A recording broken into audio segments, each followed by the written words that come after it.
actually be interesting for the live stream. So for everybody who's in the chat, I'm sorry I started this a little bit early. We got on here about 10 minutes ago. We got to talking. I told Jesse we need to shut up because a lot of the stuff we're talking about is stuff that we could do on a live stream that I think a lot of you guys would appreciate. But we didn't shut up, so I told Jesse, you know what? The hell with this. Let's go live now because we're talking about a lot of interesting stuff that I want you guys to be able to listen into because it's definitely things that have been on my mind, and I know there's things that that. Oh, let me turn off the music. I Hey, forgot Joe, that I you had. motherfucking pee. Oh, I gotta wait 30 minutes There we before I go. can swear, right? I don't. How long is it? Because I was about to drop an F bomb, but then I remembered. But anyways, so we and as much as I told Jesse, him and I both like to talk a lot. So even we couldn't leave any dead air. We were sitting there for like 10 seconds, just kind of looking at each other. We got to talking again. So I told Jesse, you know what? Forget it. Let's go live. We need to do this. Because we're gonna by the time we go live, we would have probably left like 15 minutes of valuable information on the cutting floor. So again, before we get started, let me thank everybody that's kind of showing in. I know it's a lot sooner than what it was scheduled, but if I don't do this, we're gonna leave a lot of stuff. A lot of Jesse was starting to get in some really good topics that I really do appreciate him bringing to light. So let me get a little bit of housekeeping before we get going, because I know once we get talking, it's not going to stop. So first of all, I'd like to thank Linda for being here. She was the very first one in. Jesse from Just One More Fish. Jake and Katie from HHD. Mel from Fishcapades. Sam, why are we always yelling? Thank you for joining us. Let's see who else. Ed from Ed's Aquatics Exotics. I'm always trying to add words. Price tag Joe, thank you for being here. And Jody P, thank you so much for joining us today. GNC Aquatics Gabriel, thank you for coming in. Chris Stubbs.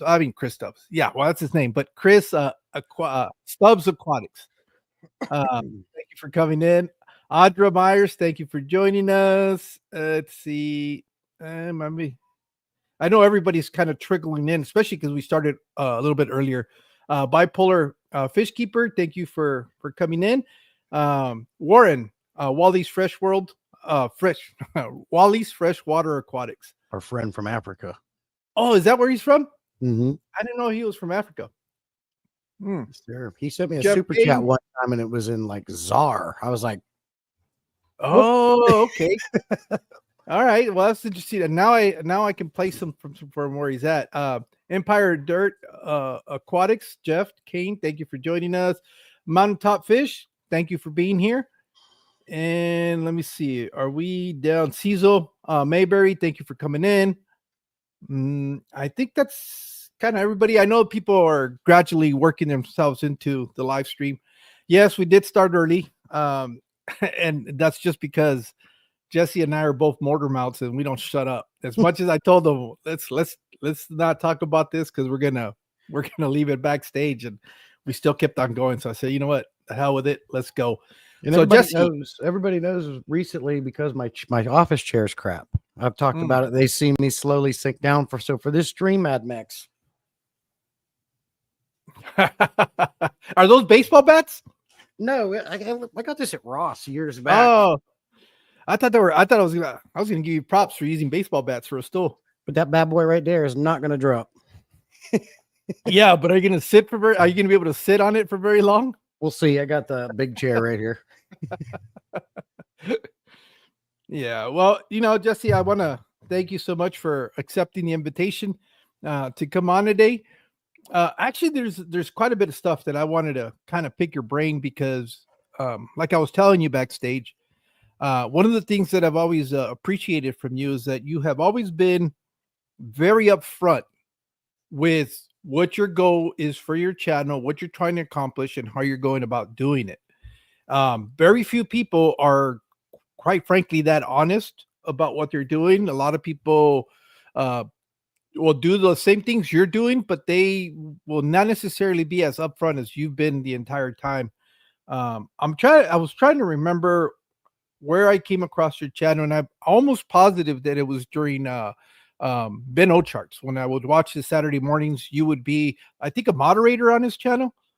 And that's how, it's just kind of like the just the saying hello and all this stuff. And then I don't know if you mentioned there or where it was, but that you were thinking about starting doing your own content. I know you've been a guest on with Mike Love's Life and Troy and Corey. And that's when I really started catching on to you and watching what you were doing and stuff like that. But would you mind giving us a little bit of rundown on your background, why you're doing what you're doing? Yeah, absolutely. The YouTube thing was always something I tossed around. My wife was like supportive of it. She's like, give it a try, see how it goes. My wife is a very, what's the word I'm looking for? She doesn't like to spend money. So if I go out and buy something for $2, she's mad, right? Well, I have all these aspirations and all these things I want to do to this fish room. I want to get all these tanks, and I slowly started collecting them in the dining room, right? And they were getting more, and she was getting mad. Now you're taking up my dining room. As time went on, fast forward, I was able to move the tanks out to the garage here and have my own fish room.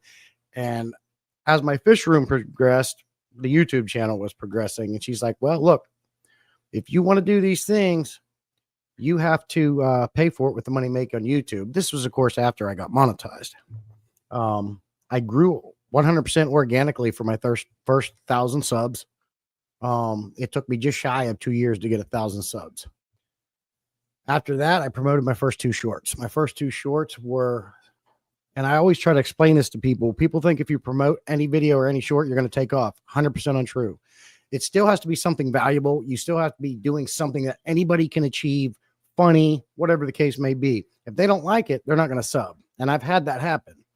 But it just so happened these 2 shorts that originally took me from 1,000 up to about 17,000 subs, I think, was the DIY cheap Christmas tree lights that you put on a shingle to hold your lights on your house as a DIY plant holder. That one. And the second one was the aquarium co-op test strips. Patty's Aquatics gave me the idea to cut them in half with scissors, double your money, right? 200 strips to 400 strips. I sat down and started cutting them things with scissors. I'm like, screw this noise. This is taking forever. My wife goes, how about a rotary cutter? So I grabbed that rotary cutter and I was boom, flying through them. So I did a short on that. It was those 2 shorts that I promoted that shot me up 17,000 subs or something like that. And then, of course, the FU series came along. I'm really jumping timelines here, but we got plenty of time, so take your time. Why don't you walk us through the whole process of what's going? Actually, but before we start getting into that, I want to go a little bit further back. Before you started your channel, now, how long have you been a fish keeper? I know that, like, in the first couple of live streams you've done, we got to meet your wife with the birds because she likes birds. Yep. But why don't you give us a little bit more of where does your fascination for aquariums really begin? What was it? I mean, I can remember wanting to always try it. I always liked the tanks. We won the old goldfish at the fair and went to the Walmart, and we were trying to get everything together to keep the goldfish alive that we won. This is up in Pennsylvania where I was born and raised. We had a farm show, and of course they didn't live very long. That was kind of like the first taste. And then we moved, and I can remember saying to my wife in the house we had in Pennsylvania, I want a fish tank. She's like, no. But as time went on, I did get my first one, and my very first tank was a 55-gallon aquarium. I traded an RC car straight up for it. And I still have that tank today. It's my Tiger Barb tank over there. Okay. And then I just started collecting. I've been keeping fish for 11 or 12 years now. I can remember in 2016, we first moved to North Carolina. I had a 55 and a 29, both tanks that I still have. And I got a cool story for that later on if we have time. An amazing story about goldfish. And they came with me, and then I started the YouTube channel when we moved into this house, and it just ballooned from there. And now I'm out here in the fish room. But about 11, 12 years I've been keeping fish, and all different species. I've ordered online before, which I'm not. You get options that you don't get in your store, but at your local stores. But I'm not a huge fan of buying online. Like some of these people want a mint, like they're proud of their fish. But then I got my first 125. I was super excited, and then of course I ended up getting 2 more. I got some incredible deals on a few of them. None of my tanks are brand new, with apart from one, that 29. I've got them all off the Facebook market site. I always see people leery of that, but I've never had an issue. If I can, I have them fill it up before I come see it. I want to make sure it's leaking right. Some of them can't do it. I have no way of doing that. I'll get them, bring them home, fill them up, check for leaks. I'll let it sit for a day. If it's good, I clean it. I set them up. Never had an issue, knock on wood. I'm probably getting a little off track. I don't know, but no, that's fine. You're doing fine. But yeah, and then as time went on and I started the YouTube channel, Ben Ochart was one of the first ones I started coming into, and watched him get his 300 gallon, and the 300 gallon was always my dream tank, and I got one. Unfortunately, that story with it's starting to crack, and I got to fix that, so that was a bummer. But that will be my last aquarium. What you see here is it. I won't be getting any more. 1, I don't have the room. 2, I don't have the desire. With a full-time job, I can't keep up. 13 tanks when that 300 setup is plenty enough for me. And I keep fish to keep fish. I don't keep fish to keep pretty aquascaping. I try my best. Some of them look nice, but for the most part, it looks all natural. Yeah. But I like to fish. I always like to say I like keeping fish, not tanks. And so I keep them. If they die, that's when I get a new one. I don't try to compile fish on top of fish. I rarely have problems with diseases and things like that, which is another option. It's topic I can get into. And I've discussed in live streams and on videos, less is best. I don't fuss about these aquariums. I think when we all started, we fussed too much, checking every week and water changes out the butt. And now it's just like, I relax. And since I've done that, I've had less issues. Just let it go. So I can go on and on about everything, but no, that's fine. That's why you're here. You might want it a little bit more structured. No, that's obviously you don't watch my live streams. Structure is the last thing that you'll find in mine. I mean, we spent what was it, almost like 30-45 minutes talking about home associations in the last live stream. So yeah, structure is it's not something that defines me or my content at all. Yeah. But yeah, no, I guess I wanted to also, because if I remember correctly, when you first started your channel, you weren't in North Carolina, right? You were where, in Indiana or Ohio? No, I was in North Carolina. Oh, were you? Yeah, I started my channel in this house here. Oh, okay. But I was keeping fish. I was born and raised in PA, and then we moved to North Carolina, and that's it. Oh, okay. Maybe it was she talked about possibly moving from North Carolina. I thought Florida was in the picture for a while, but it still is. The wife's still talking about it. Hey, babe, come here. Try to get her on camera. She won't do it. But she does. She wants to move to Florida. She's been wanting to move to Florida her whole life. She's been waiting many, many, many years, and it's still in the cards. Whether it happens or not, I don't know. But she definitely wants to do that, and we're looking into it still. But we put a halt on that because, with the price of houses and everything, and where we're sitting in this house, we're sitting pretty. So if we're going to move, it's got to be worth it. This is my wife here. This is Heather. Hi, Heather. She's sitting in there with her bird. I had to make a bird room. So when I originally got my fish room out here, it was a full single stall garage with an extra bump out. And I did my streaming in there and had a whole rack of 10 gallons and 20-gallon longs. But then we had to make a bird room. So I cut that off. So now I'm a true single stall garage. So everything got squinched a little bit more, but it works. Yeah, because I remember your fish room having like shelves or Just want to say hi. like a bench area where I thought you were going to put aquariums on top of it. Is that where you're at now, or no? That was in that room when I originally moved out here. But once I made this that room and made it condensed, I shut down all my small tanks. I don't have them anymore. The only small tanks I have is a 29 and a 20-gallon long with a bunch of cherry shrimp in it. Yeah, but you're not a small fish keeper either. You like some of the bigger fish, don't you? Yeah, and I like the bigger tanks and I like the bigger fish. Well, that's a spicy bird. She hates my ass too.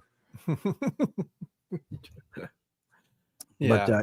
But I'm happy, man. It is tight because like that area over there where I was streaming, I had to move because when I do start fixing this 300, I need the room to do it. If we ever need to open the garage door to get in and out to do something, I need to have that open. But I did really create a workbench in there. I put a members only post out about it. But it's worth it because it provides me so much storage. I'm all about efficiency. I love organization. Get rid of the waste. Only use what you need. There is no junk drawers here. Yeah. That's the part I need to work on because I have a what is it, a 4x6? I think it is a 4x6 workshop on caster wheels, and I organized it, and now the whole top of that I'm looking at a tote, a fan, a project that is half built, shit that I'm not supposed to have, and it's just keeps accumulating stuff on top of that table. So that's the one thing that I need to work on is get rid of all the fat. Just leave exactly what the problem with that I have is that I have a bunch of scrap of wood that I think, if I ever need a project, but it ends up taking more real estate than what you end up using it. So I think now I've had it long enough where if I haven't used it, it's because I haven't needed it. So I need to toss it. Yep. That's what it takes. If you haven't used it in a year, get rid of it. Yep. Yeah. And that's what I need to do. I really need to get serious about that. Get rid of all that junk. Some crap, you'd want to keep. Like I had got with that 300, I got an FX6 with it. Once I filled it up and was running it, and then the crack happened, I took it down and I put it on my Oscar tank because I wanted it to run and keep it seated. So when I did fix 300, I could put it back on there, but it went to crap. It never did run right. So I just used it for parts. Well, out here, I run my hose from the other side of the house to the back door of my garage, which is right over here. And that's where I'll get my hose water for cleaning filter media out and stuff.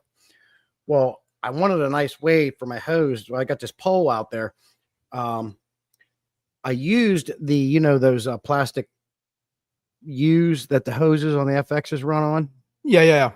I put one of those on top. So now the garden hose has a nice, easy transition. It doesn't get kinked. Yeah. You never know. Saving crap like that might help you sometime. Yeah. I mean, that's the problem. I have a whole, like a plastic chest full of aquarium stuff. Well, I even did a video. I got a bunch of free, like small filters, filter media. Oh, it's easily worth like, I don't know, $200 or $300 worth of free stuff that I was given. And I've even tried getting rid of it. And I had to really, I know I have a big swap coming up on April 5th. And I think a lot of this stuff is going up there. I'm just going to throw it in the back of the truck, drive it up there and put it on the open bid. If people want to get it for $1, they can take it instead of me throwing it away. Yeah. But it's all fish stuff. Yep. The reality is for doing anything for like water fills, water siphons and stuff like that, I've resorted to using PVC. I can make the U's out of PVC. I only really weld when I put the not the connector for the hose. That's the only one that I'll actually physically weld on there.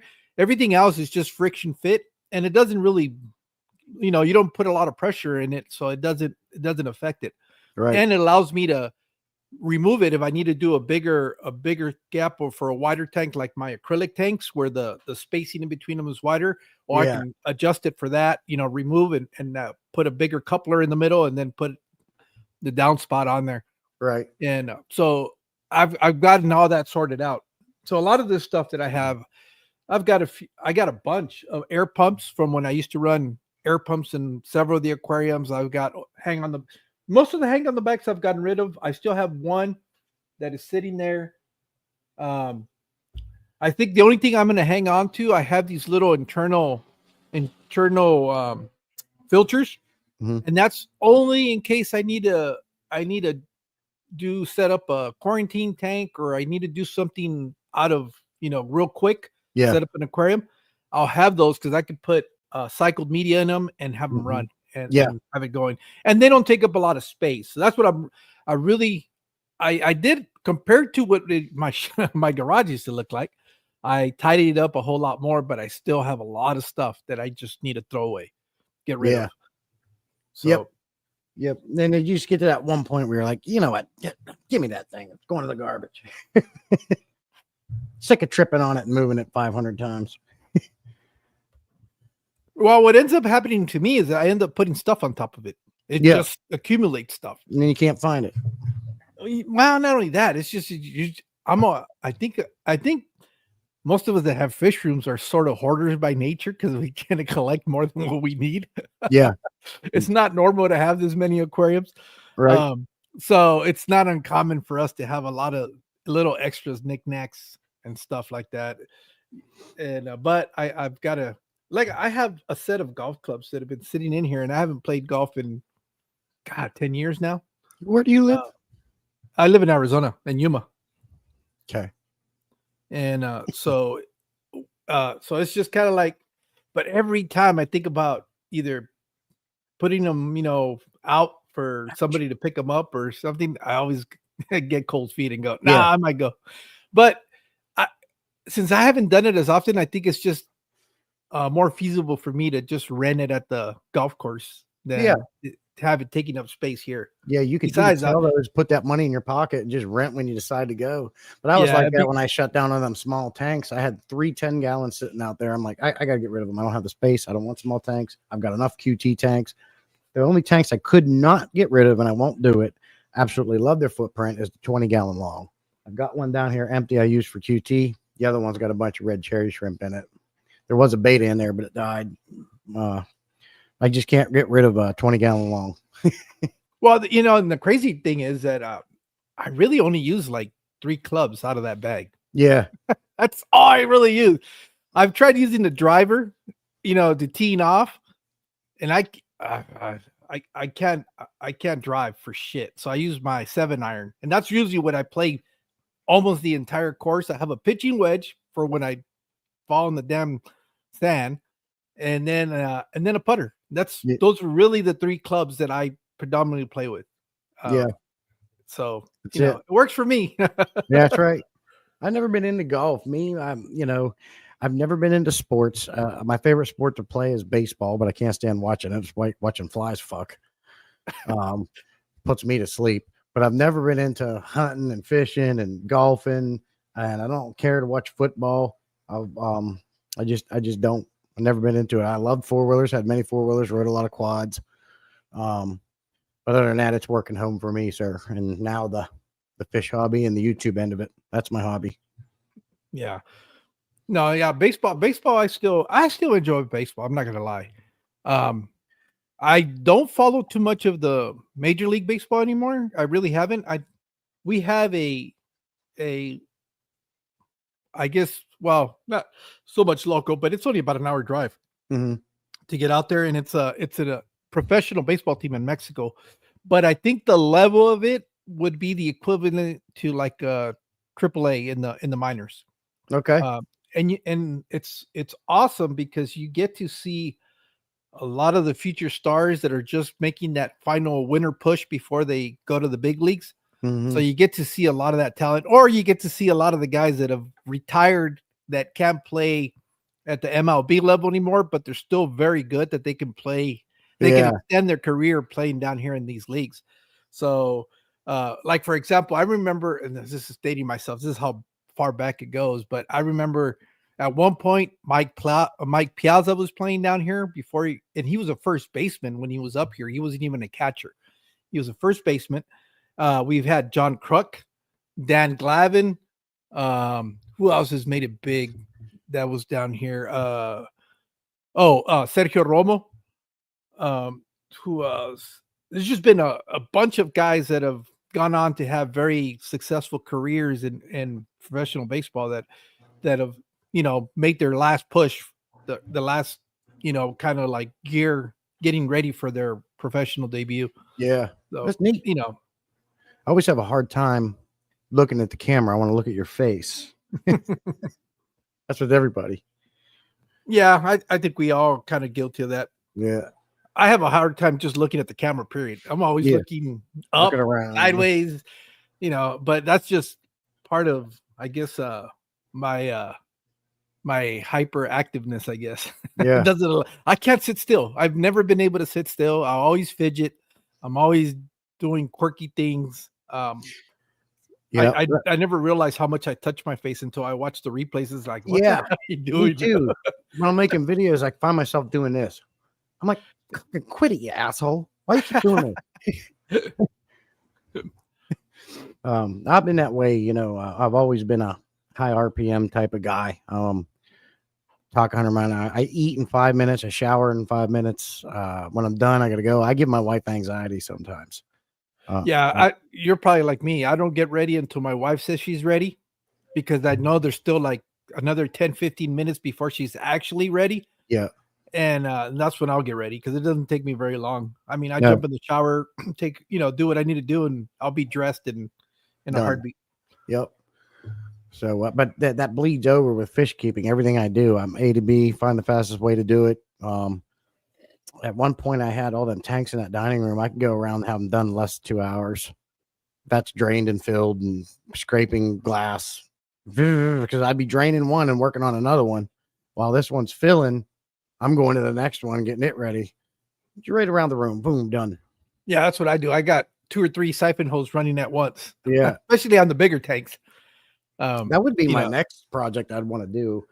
Use PVC and one big pump outside to drain them all at once. But I would have to put some kind of hand valves on each aquarium, because obviously a 75 or a 55 is going to drain a lot faster than a 125. So you'd have to play with that balance, so I can hit the button and they all go boop. And then I can just go around, put prime in them, and then flip the switch and pump the water to it all at the same time.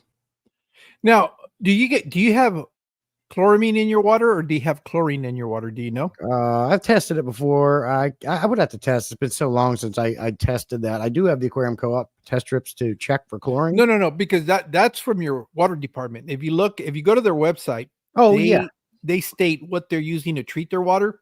Okay. The reason I'm saying this, because I heard you say that you use prime.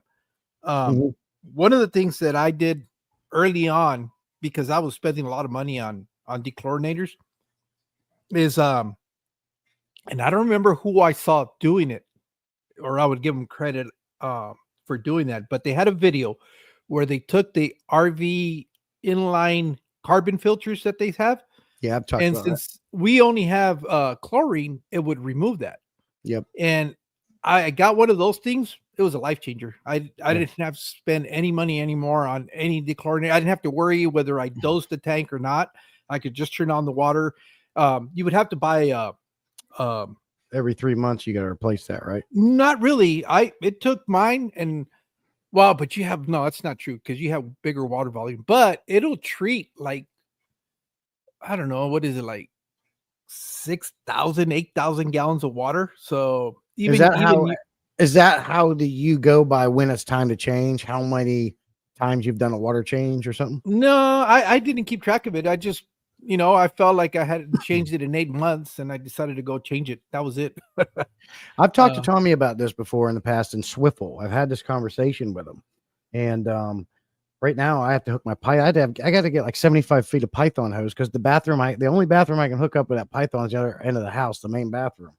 I would love to put one of those inline RV filters in there and get rid of prime. I've had this conversation with some of these guys over the years, and I'd love the idea of, one, not putting the chemicals in the aquariums, and 2, not having to buy it anymore. It's because that's what my channel is based on: efficiency, cost effective, and get it done easier. And I think one thing that we do in this hobby entirely too much of, unless you're into that, is overthinking. I'm just not into the science of it that much. If you want to, that's fine. Some people go and get degrees in this stuff, and that's fantastic. We can learn from them. But as for me, what are we doing? We're keeping fish in a glass box, and we're filtering the water. That's it. Yep. Put some plants in there, or not. Put some plastic ones in. Whatever you want to do. Or don't. Just have bare bottom tanks, and I've always said it's what kind of dictates what you do with how you set up an aquarium is what's your ultimate goal. Yeah. What are you trying to accomplish? Jeff, I want to do that, man. I wanted a utility sink, but I'll have to run water lines. And if I did it, I'd get PEX and shark bite fittings. But the wife won't let me do it. Plus, I don't know where I'd put it in here. Yeah, it's all filled up with tanks and shit.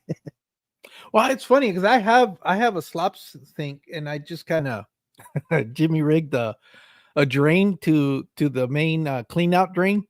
It's kind of like what they call a French drain that's open. It just kind of goes in there.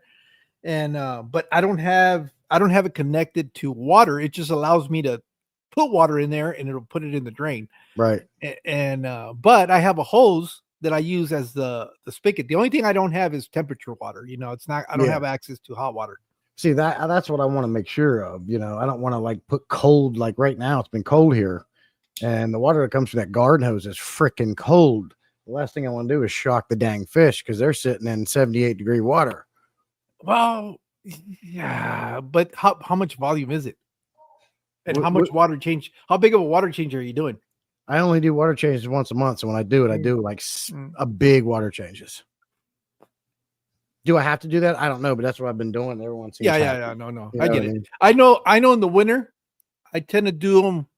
I do my water changes a lot more often, but I do a lot less because I have that problem that you have.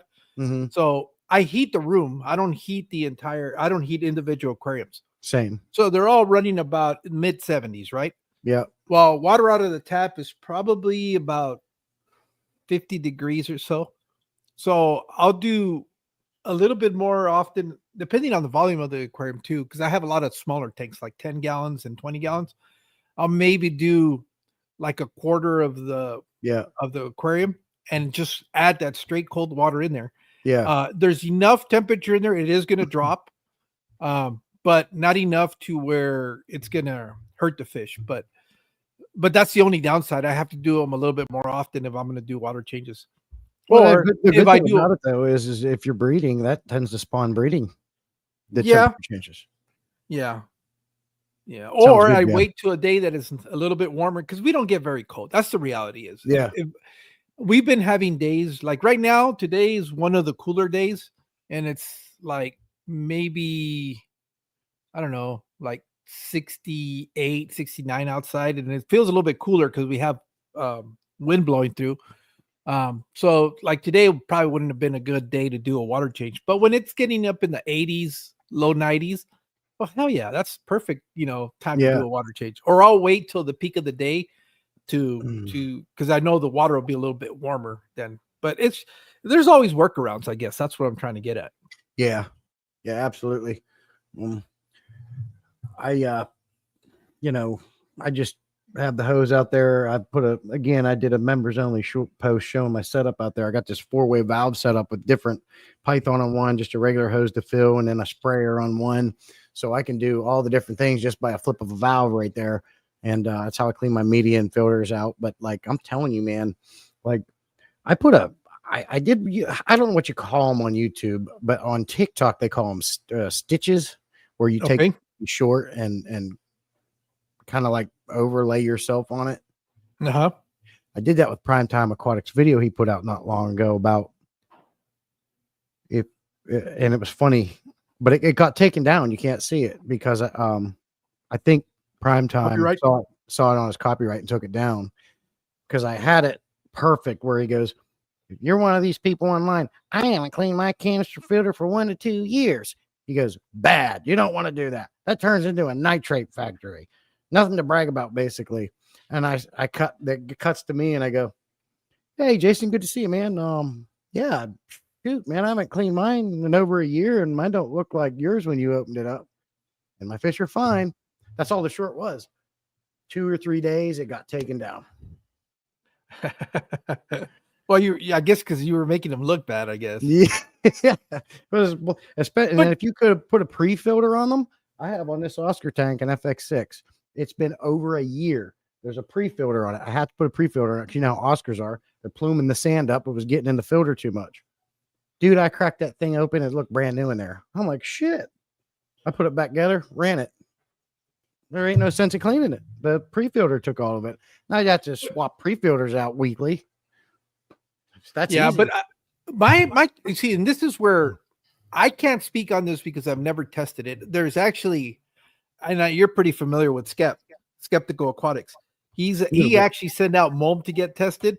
I'm curious to see Did how he? that comes. Yes, but because I've heard the argument that after a certain amount of time, it becomes inert. Mold Yeah, it's becomes dirt. inert. Now, I can't say that 100% being factual because I've never tested it. Mm-hmm. So it only makes sense that if you're running your canister filters, eventually whatever debris is trapped in there is eventually going to become inert if that holds true to what they're saying. Mm-hmm. Because I don't know at this point. I'm kind of curious now to see what's going to happen. Because if it is, then that makes total sense why you could run your filters. And even though they look disgusting and dirty, it's not an issue because it's all inert substance. Right. Now, again, I don't know if this is true or not. I'm actually looking forward to the results that Skeptical is going to get back from that. Now, how long does that have to take for that to occur? I don't know. That's the other thing. At first, he rubbed me the wrong way, but then I got to liking him. I actually like what he's doing over there. Some of the stuff you think he's nitpicking about, but if you take the time and read and listen to him, he's actually doing some pretty good detective work. I think he gets a little carried away with certain things, like this comment farming thing he was talking about with Father Fish. I don't know if that's true or not. I just don't look deep into these things. Yeah, I don't. There are things that don't concern me. I think there's other things that are more concerning. But I kind of get. I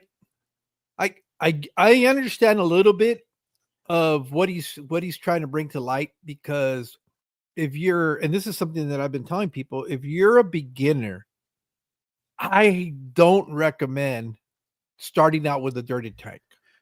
The reason being is because you don't even have the basic information down yet to understand that something is going wrong in your aquarium before it's too late. Yeah. I think if you've been in the hobby and you have a pretty good understanding on the nitrogen cycle, and you know how to recognize the very basic illnesses that are very common, like ick, the onset of ick coming on, or any bacterial fungal infections. If you can be pretty decent at discovering the difference, then I would recommend you experimenting with all the different types of fish keeping that there is. The reason I say that is because there's no way you're ever going to know if what somebody is saying is true or not if you don't try it for yourself. Exactly. Now, the disclaimer for that is you got to have a working knowledge of your aquariums to be able to do that, so that the minute you start seeing the signs and symptoms that it's not working, you know how to rectify it, or else you're going to end up destroying that whole aquarium. Yeah, absolutely. Walk before you crawl, or you know what I mean? These guys are everyone that, but that's today's society. Everyone wants to run before they walk. And I can't attest to that. I'm a highly impatient person. I always have been. But and it's helped me in life, but it's also hurt me. I want things to be impatient, but I think the bigger problem than being in a hurry is that people have forgotten how to do research. And I think as useful as social media is, it could also be a trap for people that are not willing to do the correct research. And what I mean by that is a lot of people will make the mistake of coming across one source, listen to what they say, and because it agrees with what their ideology is, they take it as gospel, and that's it. Yeah, they're afraid to find something that might not go contradict. Yeah. And the best research you can do is to actually go out there and look at multiple sources that are talking about the same subject. And somewhere in between there, you're going to start picking out the common denominators where you're going to be able to make a more educated decision. Mm-hmm. But people have really gotten away from that. And this is, okay, going back, not to harp on this, but that's kind of one of the things that Skeptical has been harping on, is that unfortunately, because people will see somebody with a high volume number of subscribers, they automatically assume that what everything they're saying is true and factual. Yeah. But even then, you still have to do your work. That's what Tommy just said. Yeah, you still have to do your work. Oh, okay. Oh, so we think alike. Yeah.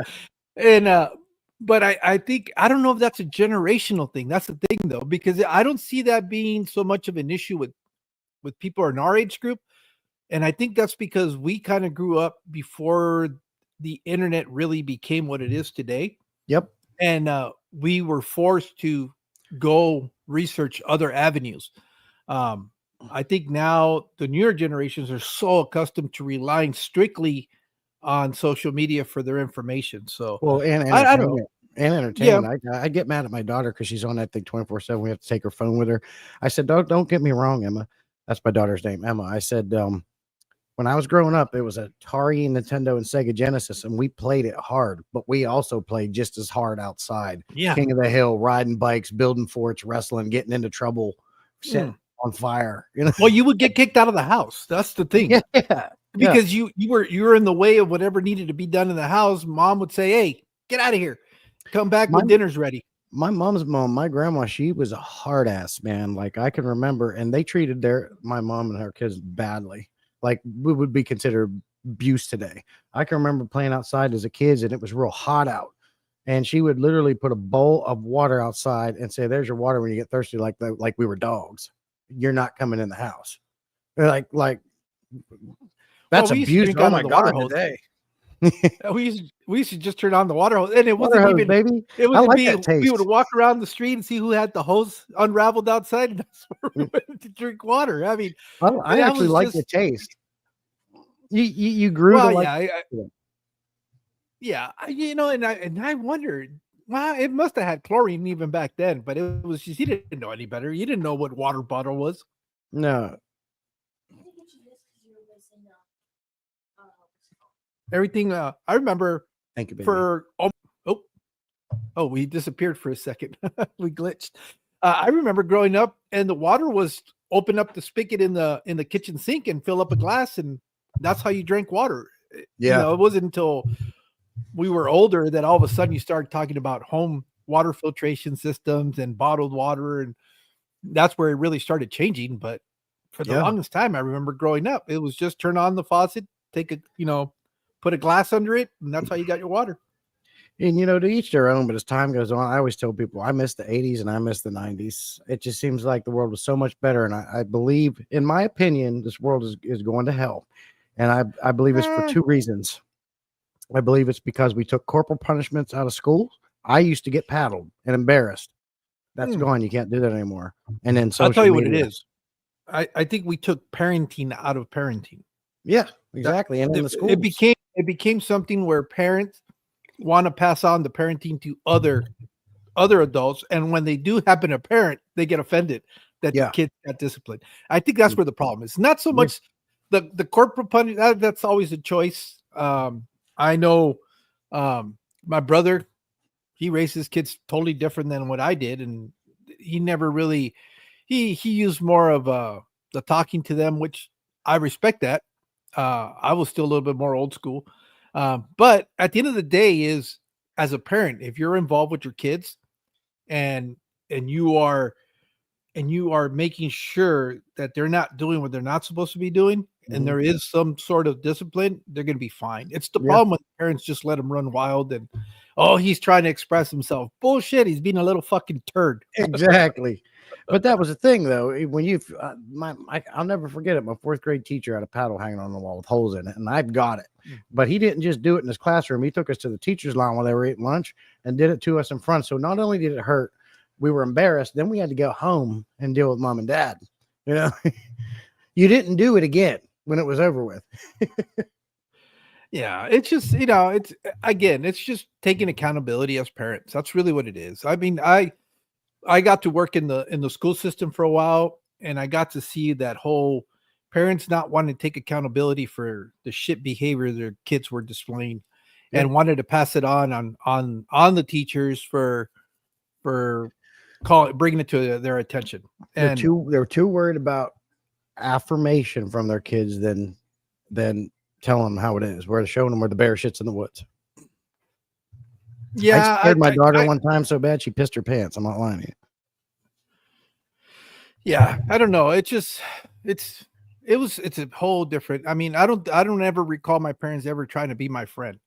Right. You know, it was kind of Parent first, you. friend second. Yeah, you know, and by no means were I would consider them abusive, Mhm. but now that I'm older, I can recognize the times that I got the shit beating out of me because I was being a shit. I really was. I was breaking people's windows that, not respecting other people's property, doing stuff that deserved discipline. Right. And if they didn't do it at that point, then I would have continued that behavior and that would have led to a different road probably in my life. Right. Um, because to say that we got beat every day, that's not true either. That's not true. We Mhm. got our beatings when we did shit that we weren't supposed to do. And of course, a lot of it was also being adventurous kids and but if it was something bad, it had a consequence. And Yeah. you just learned you don't do that. Right. You don't go out. And here's the other thing. I remember my dad very, telling us one time because we got into a pissing argument with one of the neighbors in the block. And even though what the adult was calling us out for could have been wrong, the fact that we were arguing with an adult, that's what the issue my dad had with. Yeah. He goes, I don't give a shit what the situation was. He goes, it's the fact that you thought you had the right to get into a verbal argument with an adult. Yeah. That's what his issue was. And we got a beating for that. And he made it very clear. He goes, I'm not saying that you guys were right or wrong. I'm just saying you did not respect your elders. Right. And if it was an issue, he says, you need to tell me about it. And if I see that it's something that is not correct, then he was going to deal with it. But the Right. fact that we opened our mouths and we said some shit that we weren't supposed to say, that's when my dad had an issue with it. And that's why we got our ass whooped.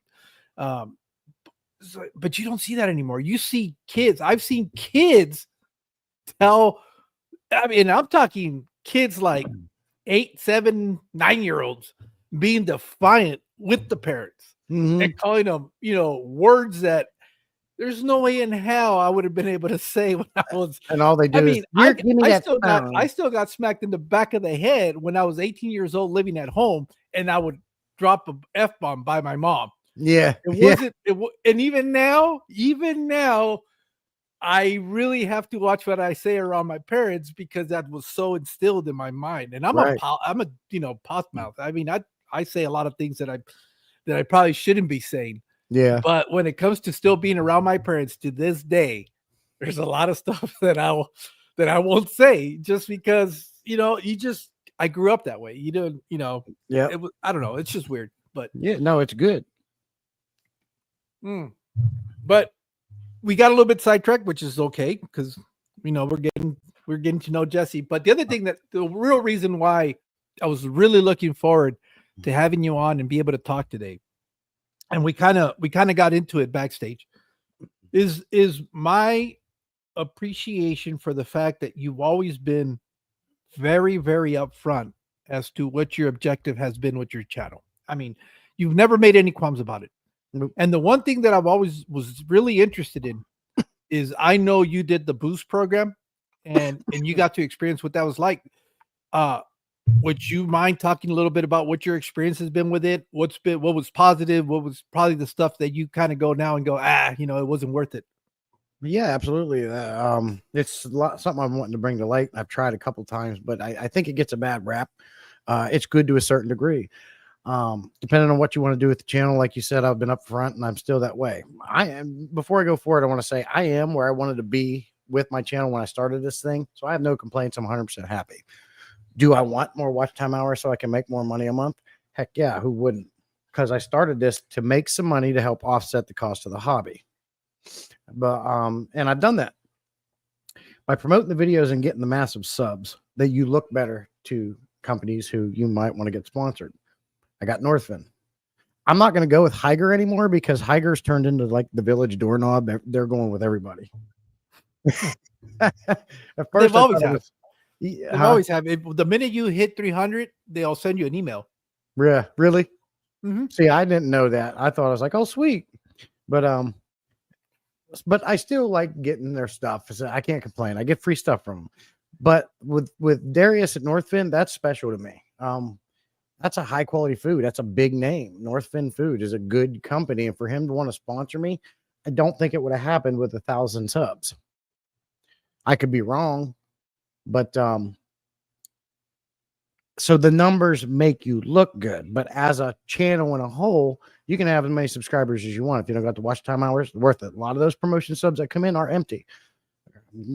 Funk was 100% right about that. They are empty subs. However, some of them are legit.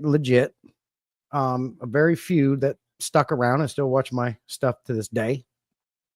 But either way, everything increased. Subs, watch time hours, traction on the channel. Everything has increased since I've done it. Now, it is very unbalanced. I do not have the subs to the watch hour ratio. You can just look at my channel and see that. And you can tell. There ain't no hiding it, but I've never tried to hide it. But I don't regret it. Do I need to do it anymore? No, absolutely not. What's the point? Unless I wanted to push to 100,000 to get a YouTube play button. But, oh, yeah, that looks real good. You don't got the watch time hours. You know what I mean? It's stupid. Why would you want to do that? So where I'm at, now I'm just trying to focus on my watch time hours. I've always tried to do better content. Like we were talking before. I've done the research. I watched the YouTube growth things. I've learned little tricks and implemented them. I had YouTube, TubeBuddy. I had that linked to my channel for, I don't know, a year or something like that. And anytime I did a video, it went through an SEO checklist, the highest ranking titles, hashtag keywords, captions, chapters. Every video I would do, I would implement that stuff. And they give you a grade. Crappy to worse, 95 or 100% score. I would shoot for that 100% score. And if I got it, I'd schedule it and I'd put it out. Didn't see much of a difference. So I stopped using that. So it's like vidIQ and TubeBuddy. The only thing I think they're good for is getting you those high ranking hashtags and keywords. Like you'll see people that use the same ones all the time. You're not doing so you're wasting your time doing that because it changes all the time. People that think you can put hashtag viral on your crap, that ain't going to do anything for you. It's out of here. I didn't know that was a thing. That's why I liked TubeBuddy for that high ranking. You could type a keyword in and it searches and it goes by competition. It goes by like 3 or 4 things: competition, how much it's used, how much traction's on it, how much it's looked up, and it weighs it and gives it an average. And then it'll give you a number of how good and bad it is. I could say hashtag fish keeping, one video, and it's excellent, green, 100%. I could do the same thing next week, and it's like, this one's no good. I was finding myself sitting there for an hour just to input my hashtags to get all the high ranking ones. By the time I was done doing that, I was worn out. I'm like, to have a successful YouTube channel, you have really got to look at the whole picture. It is a second job that I don't have time for. These people that can do this, God bless them, because it is a full-time freaking job to maximize your content for full visibility. And it's not even promised if you do that. It's a hard road to get there. And I've never got there. So I'm not talking like I'm an all-knowing wise guy, but I've been dabbled in it enough to know that unless I have half-naked chicks, I'm doing something dangerous or controversial, I'm never going to be big. The fish tube community is the kings are the big channels. They all go there. KG Tropicals can put out a video about a canister filter. I could copy it T to T and put it out. I'm still going to get no views. He's going to get all the views. Like, he's known. They've been doing it longer. You know, they've earned it. Out of all of them, I feel like the king of DIY is the most deserving. His older videos, the older Joey, you talk about adding value to the hobby. That's where he is to where he is. My favorite to watch is probably KG Tropicals. I love his humor. I love John's humor. But I feel like the one that's most deserving of it is Joey. He's put a lot of work in to get where he is. His new stuff, yeah. His old stuff, fantastic. But he's been doing it a very long time and he's earned it. And like recently, ADA sent him, Takashi Yamano's company sent him 2 free planted tanks lights for. Did you see that video? No, I saw the thumbnail, but I haven't seen the video. Oh, it was cool, man. They sent him free, very expensive lights as long as he enters an aquarium and a plant for an aquascaping contest. If he wins, he gets 10 grand. He goes, man, if I get that, I'll just donate that. Because he makes so much money off YouTube. Like every video he puts out, thousands and thousands of views. He makes so much money. You don't even need that 10 grand. And to be honest, and that was the other part of my channel. I wanted to make money to offset the cost of the hobby. I wanted to share my hobby with like-minded people and make friends. I always had a goal, and I still am. I want to get so big enough that I make thousands of dollars on a video to where it ain't nothing for me to go out and buy 5 FX6 canister filters and give back to my members and just send it to you. Here you go. Thank you for your support. That would be a dream of mine. I'd love to send you an FX6. Oh, you want this? You want the new 110? Here it is. I'd love to do that. I'd love to help people that way and give back to them, but I just can't. I don't make them kind of bones. So that was my goal. I've always been upfront about it. Like you said, make money, do the best I can trying to do it, share my hobby with the world, make friends. By far as, sitting here talking to you, meeting you, all you guys online, we see each other in everyone's streams. Best community. Awesome. Best thing I've ever seen. I made friends all over the world, and there's nothing better than that. Out of this, if nothing ever comes of any of this, the best thing I've done was made friends with all you guys. It's hands down the best thing about it. Who cares about anything else? I'm 100% happy with my channel the way it is, and that's it. But maybe in the meantime, if I could get that one video that would bring in 5-10 grand. Yeah, it's viral videos are unpredictable. And everybody that's had a viral video, they'll tell you it wasn't something that they knew was going to go viral. It's just for some reason things happen to be just right at that time, and they've gone viral. It's just, and that's the thing. There is so many variables. You're talking about billions of people online. Who's online? Who didn't have to go to the doctor's office? Who didn't get into a car accident? That everything has to line up perfect. Your video in line with the people's lives to make it. It's like winning the lottery, man. Mm-hmm. Unless you're doing something evidently clear, like you were discussing. And I was talking to P-Tag today on the phone, and we were discussing that lady that started the fish tank thing. I can't remember her name. I had commented on her video. Oh, I'm setting up 55-gallon tank. She's wearing next to nothing. Everything's super tight. You get over there, and her channel is all about fitness with millions of subs. I think you were right when you were talking about that on Rumble. They lure you in to get more people. You kidding me? You know what? Women, no offense to women, you got your assets, use them. But you know what? If we had rock hard chisel bodies, we'd be walking around without a t-shirt doing our tag. Yeah. But we got dad bods, and nobody wants to see a dad bod. Yeah. and it works for them, man. I just like that chick on Instagram all the time. You've probably seen her. All she does is walk into her saltwater fish room and get down, look at the cabinets, dingle her fingers in the water, and leaves. And she's in tight yoga crap, and she's just making all kind of money. It's like, it must be nice. But is it? I think so. Is it really nice? I'd love to bring in money doing something. No. But at what cost, though? What's it costing them? Because that gets into the moral different thing, not even the moral, the shit they got to read when the comments that are put on there. Mm-hmm. That's why it's kind of I understand, but at what cost are you willing to do that? Because even a lot of these girls, they're getting all these views, but you start reading the comments and it's like, God damn, we have some filthy animals out there. Yep. Yeah, absolutely. And it does come, when they get older and they have kids, you're going to look back and teach your kids, this is mommy's legacy. Well, the problem is everything is forever on the internet, Yep. It's on there. Unless you have the money to have it all erased. Mm-hmm.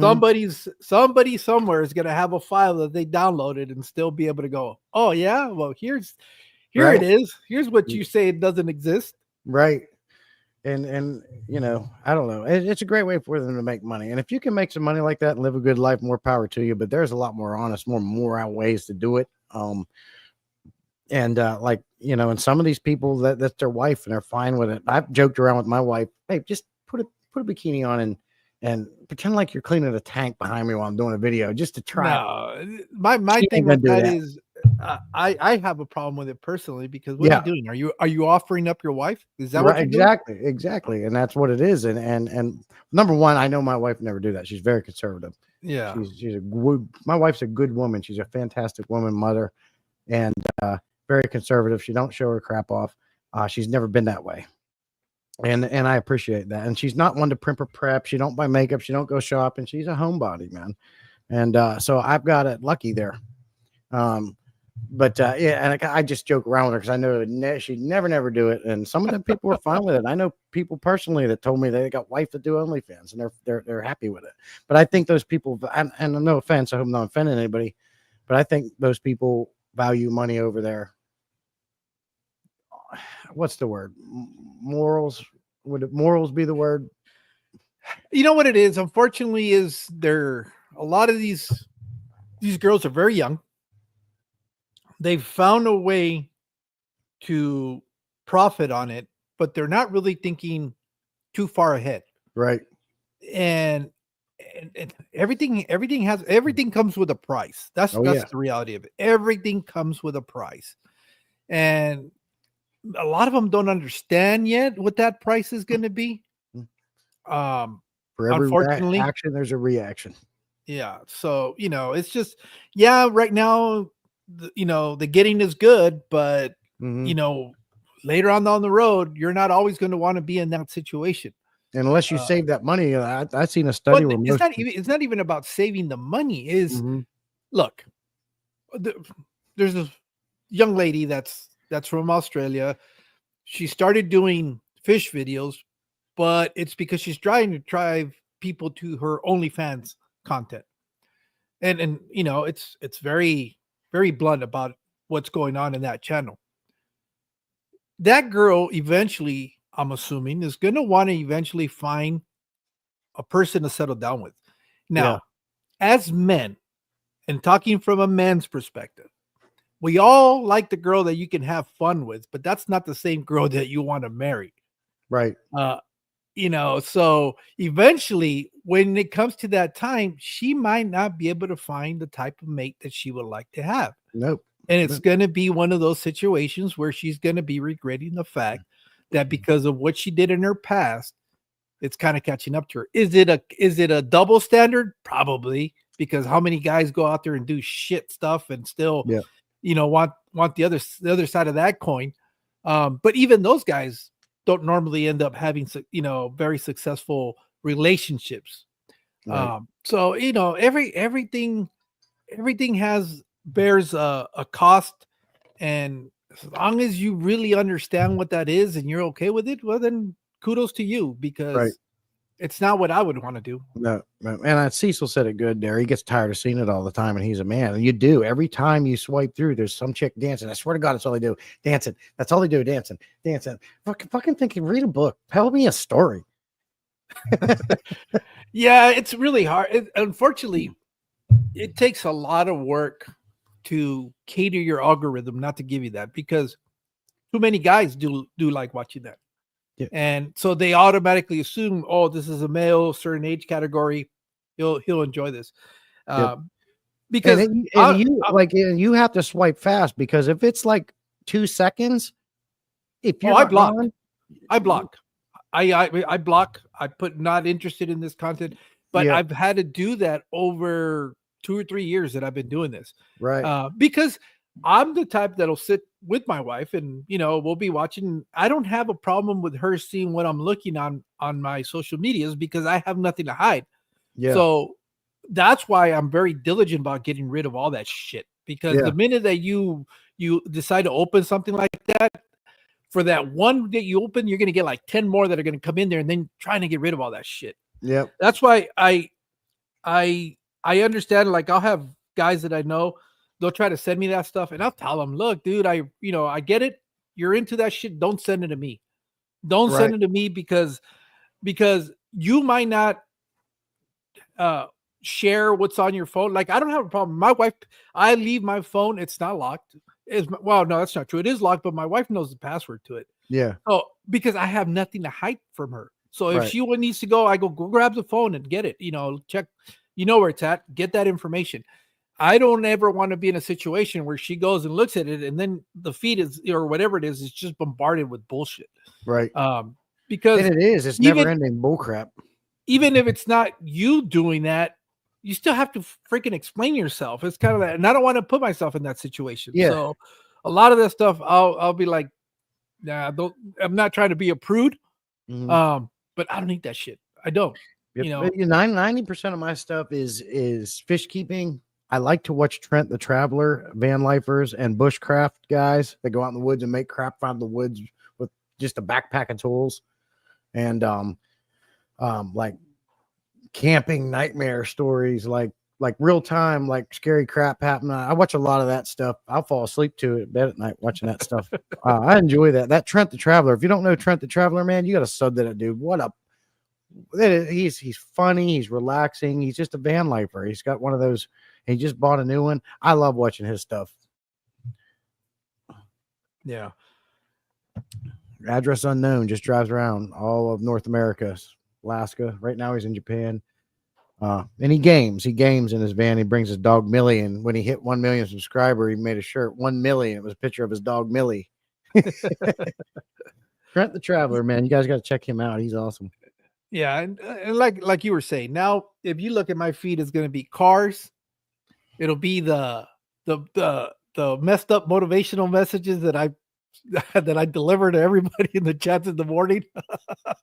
Yeah. And, it'll be some food stuff and aquatic stuff. That's really, but it's taking me a long time to do that. It's just because I see something like that, I don't even open, I just automatically block it. It's not, if it's not one of those things, I don't want to see it. Right. And I can't get on Instagram. I dropped my only personal device I had, which was an iPad, and the screen exploded. So all I got is my work phone. So I haven't been on there, and I'm kind of mad because I have that Get Upside app, dude. And with work, I'm always filling that van of mine up with the gas card for the company, dude. Do you use the Get Upside app? No, I've seen it. It's been popping up. It's Upstart. Get Upside. Upside. Get Upside. You need to do it, man. I've gotten $200-300 back off that. It's pure profit for me. Now, how does that work? Is it discounts that you can use, or so what you do? And they give you a map, and they'll tell you what gas stations you can go to. You'll get used to it as time goes on, and you want to try to find a gas station that's going to give you the most money back. It'll tell you right on there. Drive to it. You input it. It'll be on your phone. You stop there and you claim that gas station. You fill up, and when you're done, you pick what card you want to pay with, or however you want to pay, and you say, I have paid. And you just do that, and you save money up. It's slow. It takes a while, but I've got money sitting in there I can't claim because it was on my iPad, but I've cashed in $100, put it straight in the bank, 200, you name it. It's a cool little way to get free money. Yeah. Well, you're getting money that you've already spent. You're getting some of the money you spend. You're getting it back. Well, for my wife is doing something like that with receipts that she started. Somebody at work pointed her to that. Fetch it. I did that too. I got a $50 Amazon gift card doing that. Yeah, you go buy groceries. Just you can do it. For them, so might as well. She's got this app. I haven't really asked her how that works. It's just kind of let her do her thing. I don't like the receipt ones. They take too long, but the Get Upside's actually decent. And for me, it's pure profit because I'm using the company gas card to fill their van up, and it's a lot. So I'm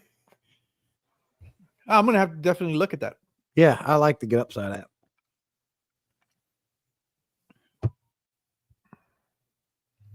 But oh shit, it's starting to unravel. This okay. It must be real. Yeah, it's 29% humidity in here, so it's pretty dry. My cigar is starting to unravel because it's not enough moisture in the air. What was I going to ask you? So with the boost stuff, how long did you do that for? I did 2, and I think I did maybe a handful of other videos, and that was it. But like I was saying, if you want to promote a video, it doesn't always bring you in subs. I did one time and brought absolutely like 1 or 2 in. It still has to be something that adds value or people like or comedy. If it's not, that's not going to come. But you can, when you do it, and like I was saying before with those ones, I've probably done it a handful of times, but I won't be doing it anymore because at this point, the subs are, like Funk said a while ago, they are empty subs. He was 100% right when he said that. But it did boost my channel in every way, even if it was a slight bit. It boosted my channel in every way, but it is definitely not worth doing it anymore. Do I recommend doing it if you're a small channel and you're trying to get up and get monetized? Yeah, do one or two, get to that 2,000-3,000 mark and stop. After that, it's a waste. To get monetized, though, it seems to me like it doesn't help you fulfill all the other markers. So is it really helping you get monetized, or is it just boosting one side of the progress? Because this is what I've kind of have seen the common thread with a lot of people that have used is they get the subscriptions that'll get you to 1,000, but they can't seem to monetize because the watch hours are not there. They're not getting that side of it, and they're struggling. And the views, you're not getting the views from doing that. Right now, if you don't mind me asking, how much were you spending on this? I would do like $20 that would post it, that would run it for 7 days. Now, how that works is let's say you throw $20 at a video, it's going to do it for 7 days, but it only does it for so much time each day. So let's see what I'm saying. Then it stops. And then the next day it'll pick back up and do it again. The more you give them, the more YouTube pushes it. All promoting is bypassing the algorithm. Here's $20, push it. I don't care what the algorithm says. That's all you're doing. It's a service. It's legal. It's not, it's in a sense, you could say it's buying subs, but it's not buying subs. That's a whole thing that's not allowed. You can get deleted for that. This is a service that YouTube offers. It's legal if you want to do it or not. Well, I think that was their remedy to the people that were buying subs. It was what they look. YouTube is a business. They saw that people were willing to pay to try to circumvent some of these goals.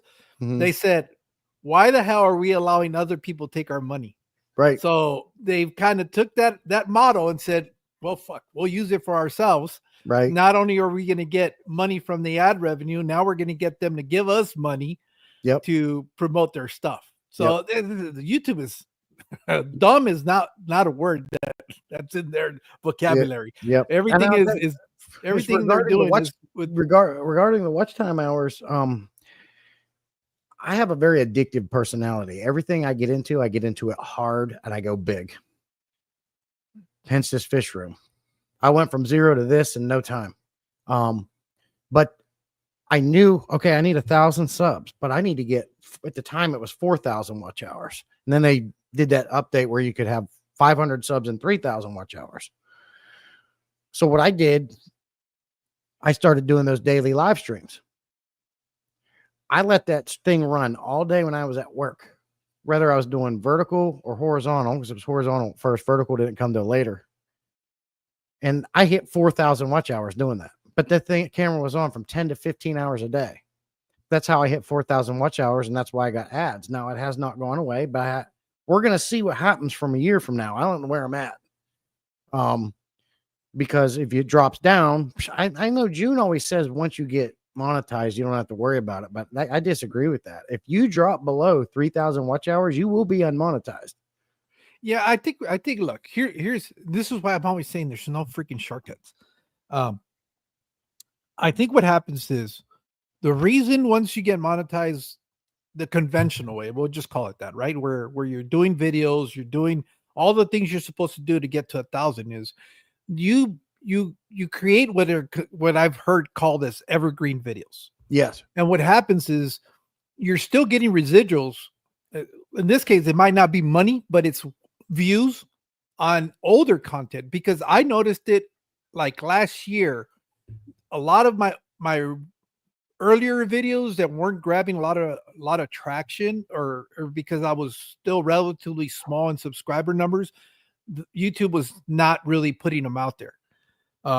Once I've gotten to the point where I'm at now, they're pushing a lot more of my older videos, like you were talking about. All of a sudden, and by no means, I don't have. I was telling you, I think backstage, that I laugh because my highest viewed video that's got like over 21,000 views was it was before it was before you could do like 1 minute videos on shorts. It was it's really like a minute 30 of a platy tank, 20-gallon platy tank. That's all it said on the title. And that's all it was is me kind of doing like a long version of a short with Yeah. some music on it. Right. And you know, and it's funny because those are people watch those for some reason, Yeah. but and that's generating views and watch hours and all this other stuff. It's obviously in small increments. I think what happens is the longer you are on YouTube and you're making content, uh, the easier it is for you to stay within those requirements that they ask for. But it takes time. It just Yeah. really does take time. And if I had to, say it's being constant for about 3 years. Yeah. Once you get to that point, because by 3 years, if you're doing things the normal way without going viral, because you never know, that could also happen. Your very first video, boom, it just catches wildfire. That's all hit. It's like winning the lottery. But if you Yeah. gradually do the work, put out videos, you're pretty consistent with putting out content, you play with all of the tools. You're doing videos, you're doing live streams, you're doing shorts, you're posting in the community. If you do all of these things over time, it starts paying dividends. And to the point where, like what June said, you're going to get to a point where you don't have to worry about your watch hours because you have all this backlog that is helping you keep your hours, your watch, your views continually going. And that's why you could have big channels that'll all of a sudden disappear for 5 years at a time, and they're still making money because it's all that old content. It's Right. still Aquarium Co-op could disappear today and still continue to make money off of the videos that they've put out, Right. because new people are discovering them. They're going back and watching some of these videos.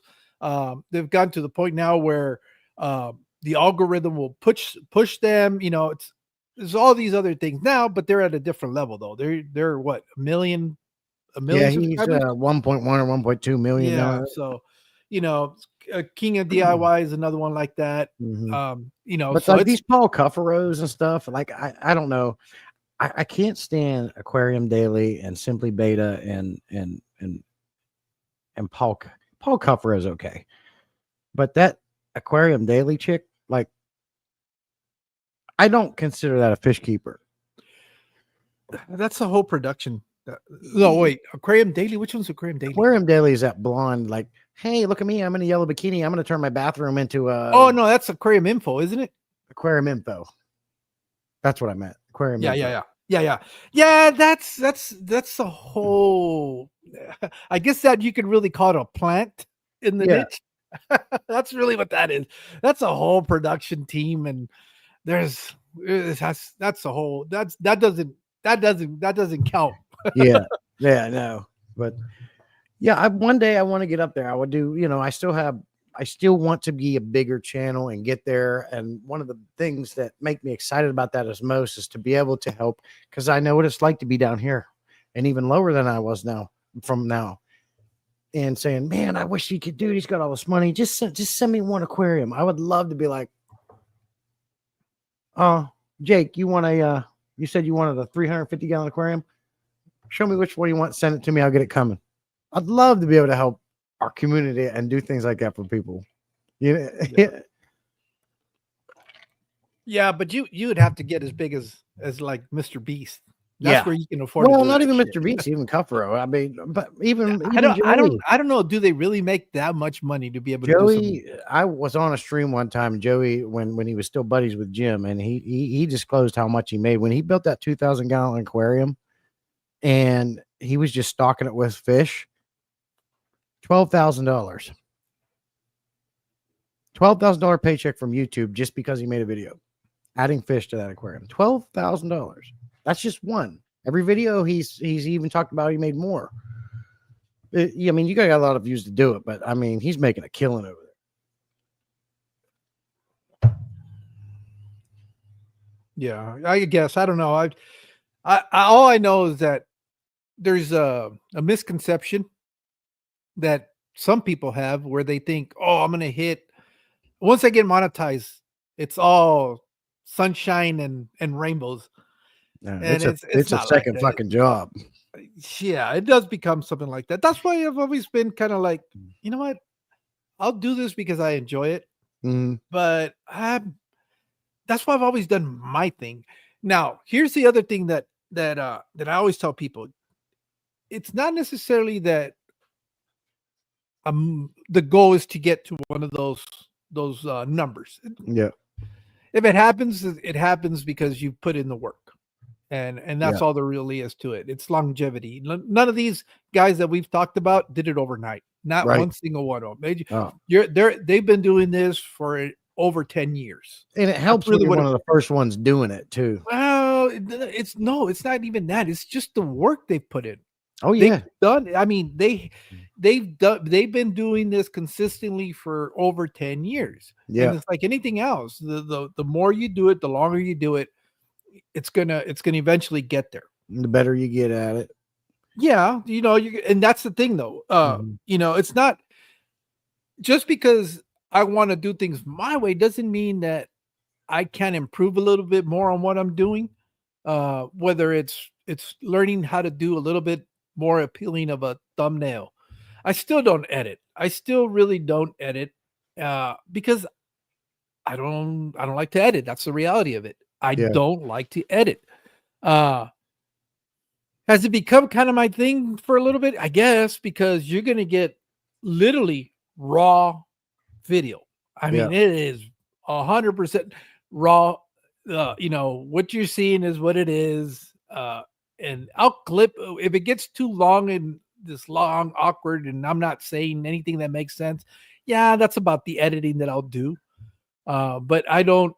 The only video that I have with B-roll is a video that I didn't even do. That's a Yeah. video that Alex Fathom Aquatic did for me because he really felt that video needed to have that on there. Uh, I I I thought I was going to be able to do something like that, but that's just not.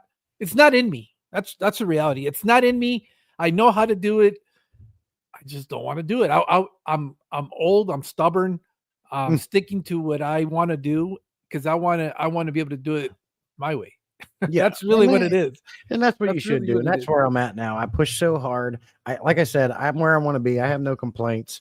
And I should have been, like I said, my first 1,000 was organically. It took me, I think, a year, just shy of 2 years to get 1,000 subs organically, but I still didn't have the watch time hours.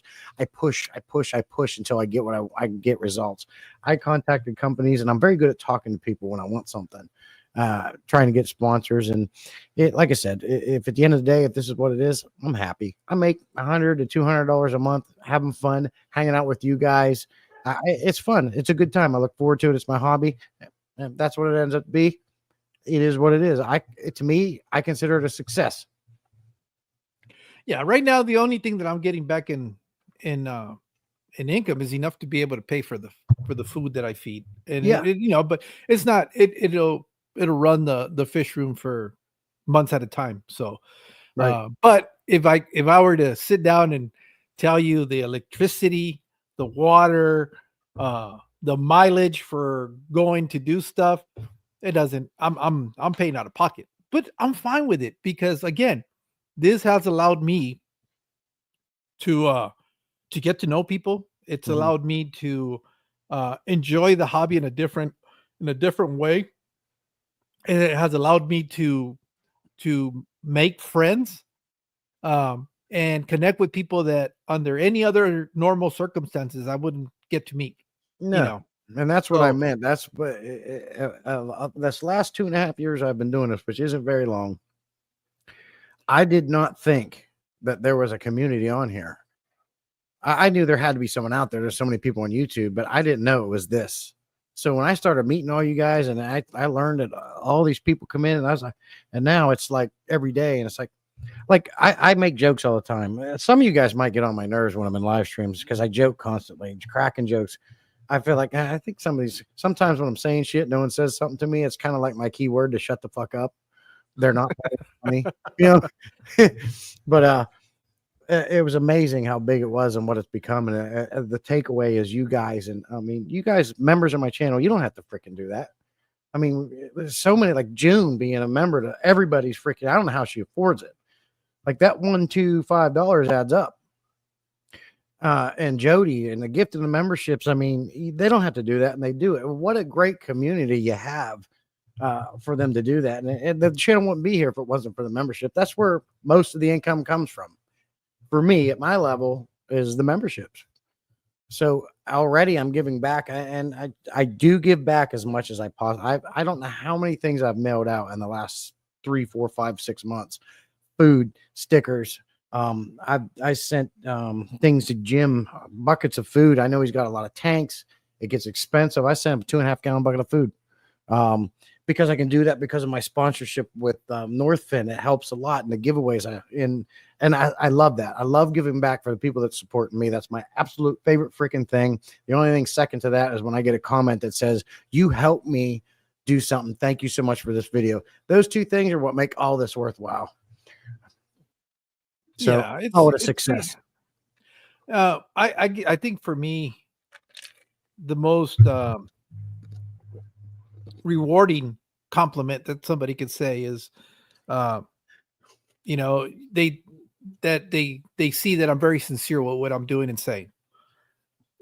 There's nothing more that I can ask for. That's it, because that's what I try to do. I try to be who I am all the time.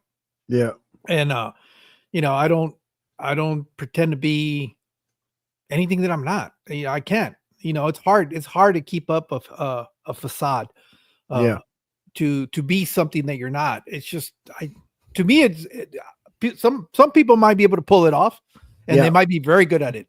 I suck at it. Yeah. If I'm not who I am, I don't know how to be anything else. And you and I are the same that way. I always say I'm very translucent. And when I said what I said about getting on people's nerves, to everybody that's in chat, if I'm in a live stream and I'm cracking jokes, because I'll come into a serious conversation and do this shit. I think I pissed the prodigal aquarist off. There's the aquarium Zen guy. I think I pissed him off yesterday, but we made up. We're all good. But if I'm ever in a live stream and I'm getting on your nerves, never, ever be afraid to tell me to shut the hell up. You won't piss me off. I won't be offended. I like people like that. I had a father figure that was like that. I like that. honestly, up front. Biggest question. Yeah, I forgot about this right here. your debut. Well, it's not the first. You've done stuff on your own videos where something similar to that, right? Oh, I have fun, man. I like to have fun. Yeah. Yeah. I was telling Tommy that I think you guys have struck the perfect balance. And the reason I say that is because the way you guys have structured that is you got Tommy, who's going to be a silly goose most of the time. And that's just who Tommy is. Jim is a little bit more reserved, which is great. Yeah. Because you need to have a little bit of that. Right. And what I told him about you is you can do both. You can be very serious, but in a drop of a hat, become silly. Yeah. And I think that is so awesome because it just kind of gives it all those layers where you have all these things you guys can play with. And you guys will be, I'm really pulling for you guys because I'd really like to see you guys have a lot of success doing this because I think it's fun, it's entertaining.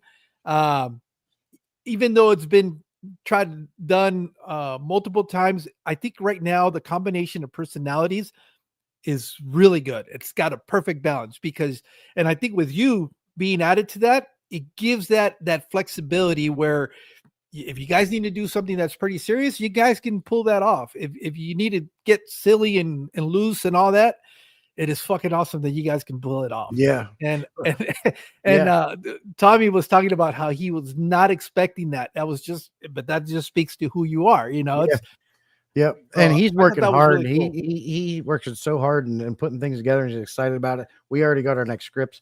I seem to do mine on Sundays. That's when I have the best time to come out here and do my segments. And I always like to add in some kind of humor. Now, for me, I love humor. That's something I'm going to want to almost do every time. So when Tommy, you do these scripts and you don't want me to do something like that, let me know, because I'm going to try to do it every time. I love doing it. I posted my that short I did about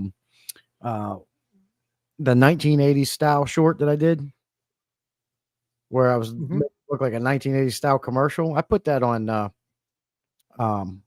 Facebook today, and it was already getting reactions. But it's funny, it's just like you said, I was real playing the part. And at the very end, it's like, and if you don't watch this video all the way through, then you. The Meth U shorts help too, man. They're no promoting there, and I got some subs from that. People like Yeah. comedy. I can Well, do. look, here's what it is. People like genuine stuff. If and it's not hard to see that that's who you are. It's really really easy to spot somebody that's acting to be something that they're not. Yeah. Tommy is Tommy. Tommy, who you see in Tommy and how he acts and how he reacts and all this other stuff, he's always been that. You, like I said, you have that ability to be, serious, focused when it needs to be, and when you want to be loose and quirky and retarded or whatever it is you want to say, just act you know silly, you can pull that off too. Now, Yeah. here's the other thing though. Humor is interesting because you're going to have some fails too along the way. You can't always, even comedians are not funny 100% of the time. It's Right. it's like a muscle that you need to exercise. So there's Yeah. going to be times where it falls flat. Who cares? Yeah. It's the fact that you're taking the risk to do that, and eventually it just kind of it'll catch. It'll hit, and I think that's why I'm really looking forward to this. What you Yeah, and guys are doing. Tommy, and like I said, Tommy's working real hard on it. He's actually got a hold of a couple some amazing, fairly big channel. I won't say anything, but he's got some cool things coming down the line. So he's working hard. I call him the leader of it because he's doing most of the work. Yeah. And he's doing a fantastic job. And I think as time goes on and the more we do it, the better we get. I think it's going to be good. Yeah, I just like I said, I found that really really refreshing. I guess is Yeah. the word that I'm looking for. Yeah, you got So, education, you got comedy. It's all wrapped up in one thing. and it's fast paced. That's the other thing. It's quick, it's short. It's kind of like, you guys are doing your sections, passing it back and forth. Editing that Tommy's doing really does help too. It kind of gives it more of a legit vibe to it.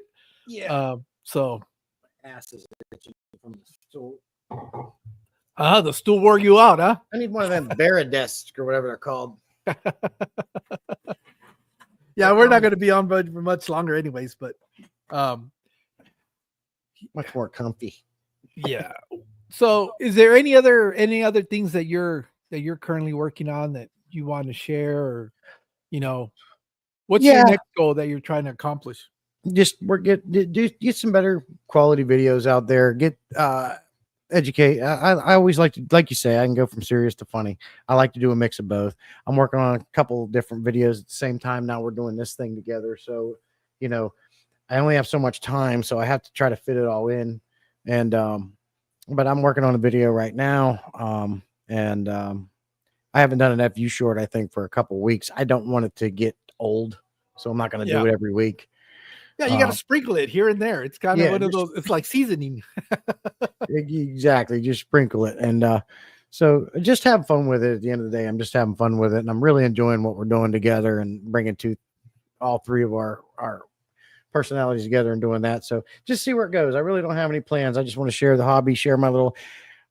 If I'm going to do a video from now on, it's probably going to be doing something that actually adds value to the hobby, something that's cheap, easy, attainable by anybody.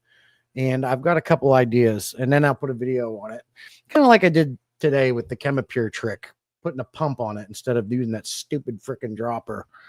So much faster.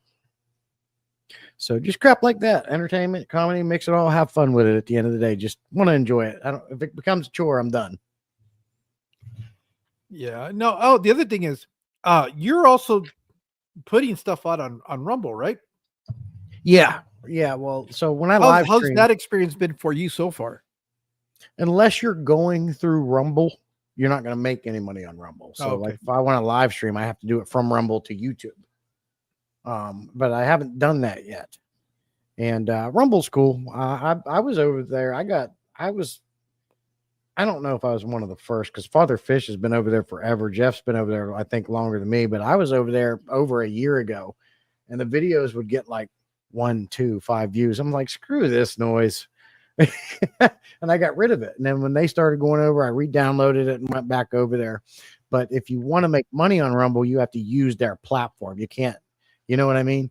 And Well, I'm going to tell you one of the first, well, the very first one that I ever found on Rumble was actually Aquarium Domain, Jeremy. oh yeah, Yeah, I didn't know he was over there. He's been over there for the longest time because I remember when I got my subscription to it. This is before any of you guys were on there. I went searching for fish channels, and he's the only one that came up. Not even Aquarium Co-op, not even none of the other bigger channels, because that's what I went looking for, and they're not on that platform. But Aquarium Domain was. So Right. and now gradually there's more and more people, but it's like everything else. It's going to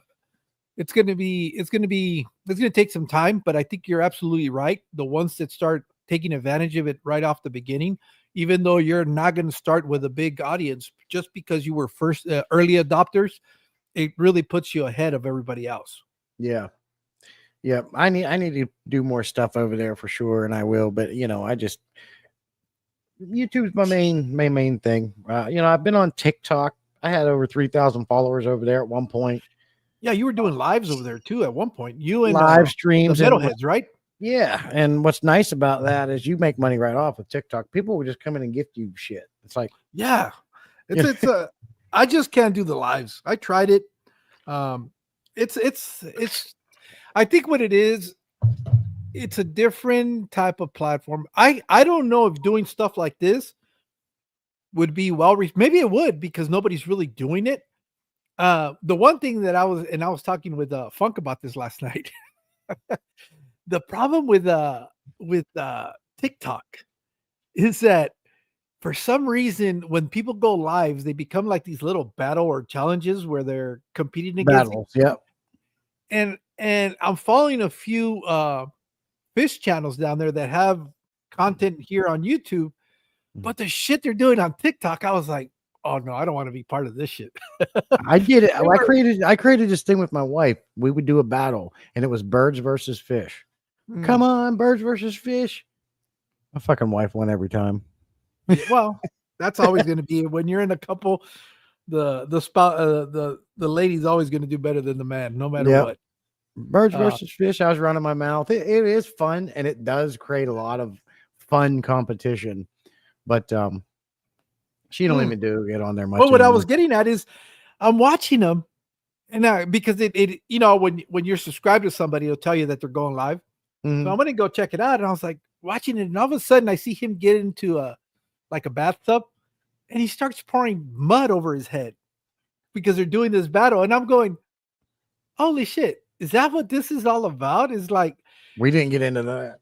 I was like, yeah, no, thank you. I just kind of left and said, yeah, I'm not sure that TikTok lives is going to be anytime in my near future. Yeah. I'll continue to just post my version of shorts on TikTok, and that's it. I enjoyed it. I met a lot of friends over there when I was doing it too, and had him up on some live streams. And I will say that you get a lot more views on TikTok on your content, a lot more interaction, a lot more commenters, and it seems like they're nicer over there. I can't say I had a bad experience with TikTok. Do you have a lot of trolls over there? I'd have none. I didn't have any trolls. Honest to goodness, I could bring my TikTok up on this computer and share the screen and show you and go down through the comments. Everybody's so nice and supportive over there that I was affiliated with.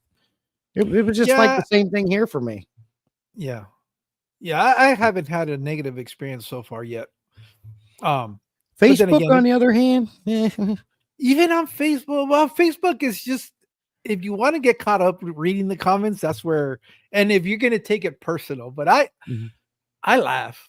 I just laugh at it because I know what I know, Mhm. and I'm reading what they're saying, and it's like I'm not even gonna spend the energy trying to rebuttal what you're No. saying. It's like, all right, you win. You're the big champ. Yeah, Yep. you're 100% right.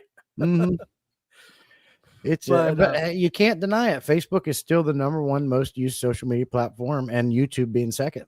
Um, but I stream to both. Anytime I do a live stream, I'm going to Rumble, Facebook, and YouTube. now, I have you had any traffic from no, Facebook yes, translate over to YouTube? I have. I got some Facebook people coming in. They don't stay long. It's a little bit here and there. Do I think it's worth multi streaming? No, and that's why there for a while I was just doing solely YouTube. Hmm. I'm really contemplating just going through Rumble and streaming to YouTube like Jim and Tommy does, and trying that out. Because it's free. With every streaming platform, you got pros and cons. I like YouTube because you get free 1080p and it's native. Everything's built in. You get a summary, lots of cool things, right? Mhm. But you don't get none of these cool features that you get with StreamYard. Maybe you want the ticker going across the bottom of your logo up there, or you want automatic intros and outros. You don't get none of that stuff, which I'm surprised YouTube isn't doing better with their streaming platform. But then again, if I they was gonna do, say they're probably going to if ask for money. if they fixed it, I think I would be 100% on YouTube. Yeah, me too. If they fix the live streaming aspect, 'cause right now the only way you can have a guest is if you do the vertical, and you can only have one more guest. And it's not that I'm always going to have multiple guests, but like I wouldn't have been able to do the last stream where I had Tommy and Jim on. That Right. would not been able to be That's a possible. con. Or if you're trying to do a hangout, you Yeah. can't do a hangout on YouTube. That's I call it bringing people up on the fly. You can't do that. Now, from what I understand, there's an after party that YouTube does or something that I don't people know. can. I don't know either. I don't use it enough to be able to benefit to be able to know all the ins and outs. Yep. For me, StreamYard has been it's relatively easy, right, straightforward. I guess Restream is another one that you can use that is very similar. But Restream, I've used it and I'm using it again right now. how do you like it? I like it. If you can run your StreamYard, you can run Restream. What's the difference? Is it just cost strictly the difference? It's cheaper. The free version you can stream to two platforms on Restream. Number one, Okay. that's free. That's the free version. It's very very similar to StreamYard, and you'll be able to go over there seamlessly. Do it. There are a couple little differences that you'd have to get used to as far as adding. On the left hand side, you got these two things where you can. But I actually find it easier where you can add videos in. They're over here. Very very slight differences between the two, but. You get different backgrounds, you get different features over there. I like it. Yeah, I was paying for StreamYard, but this year they just got Dude, outrageously expensive. $50 a month. Get out of here. And I was like, no, that's too much for the usage that I'm going to get out of it. I'm doing fine, other than having that little icon in the top of right hand corner of is it worth paying $50 not to have it? My opinion, No. I can live with it. No. I know there's different people that have different opinions on that, but that's their opinion. Yeah. So Yeah. it's not my opinion, so I don't give a shit. That's what I was talking to P-Tag about today. It's just for what I do at my level, there's just no sense. If I got to be this big massive channel, then we'd go out. I mean, I got Bauer lights shining on me from Walmart, cheap. Now my face cam's decent and my mic's decent, my computer's decent. That's it. But it's like, other than that, I don't need all this fancy stuff. And I definitely don't need to be spending $50 a month on StreamYard for what? When do I have especially if when do I have you 18 people up? Yeah. well, and when you do, it gets too chaotic, then nobody really gets to get a word out. So It does get chaotic. Almost as chaotic as your stream with Jose Funk and Disc Yeah. Snort. yeah, that was something different, definitely. Hey, it worked. You got a lot of I think that's probably the most people you ever had. Yeah, but I'm not. That's not. Doesn't it suck? That's the way it is. Yeah, that's to me. If I was really into that, I'd continue to do it if that's what I wanted to do. But that's I don't care about that. Uh, I'd rather have what we're doing now. Yeah, me I've too. gotten this is the most that you and I have been able to have a conversation Yeah. and getting to know you a little bit. We interact on different, on chats and texts and stuff like that. But there's nothing like having the opportunity to have a conversation, and that's Yeah. to me is what it's all about. I forgot to do it, but when I first come on, I was going to sit down and go. So this is what it's like in here. I've been waiting 2.5 years to come up here, Max. Yeah. Well, it's I think I'm at the point now where this is what it was. And I'm going to be very, very honest. At the very beginning, because and this is not a knock on anybody, because everybody is allowed to do what they want to do for free. But this is my stupid brain processing information. I didn't want it to come off as me trying to gain clout of my guest. You know what I'm saying? That they would think that I'm using them as a way for me to get something out of it, because Right. it's never been that. Yeah. Would I ever want to talk to like Corey? Of course I would. I would really like, but I'm not going to invite him. I don't think now is the time yet. Mhm. I think there eventually will be a time where that is just going to make sense. Or any of the big channels, whether it's him, whether it's Joey. And as a matter of fact, Joey has offered. He's in a, there was a time where he said, "Dude, if you want me to come on, I'll come on." And I appreciate him extending that offer. But again, I don't want it to be something where it's perceived that I am bringing him on just because of the name, and not so much because I actually have a genuine interest in speaking to them. Yeah. And that's why for the longest time I was, and it's not, how do I, really what it is, it's one, and it sounds kind of douchey because it's not even that, but I think what it is me going back to when I was first starting out. And even though some of these channels might have had like over 1,000 subscribers, to me at that moment in time, it was like, oh, cool. Somebody that has a lot of subscribers is willing to have a conversation with me. Yeah. And to me, that's kind of what I wanted to do, is to be able to give a platform and have an audience for these people that are starting out, so that people can be aware of the fact that they're creating content, or that they're a member of the community, and you get to know a little bit more about them.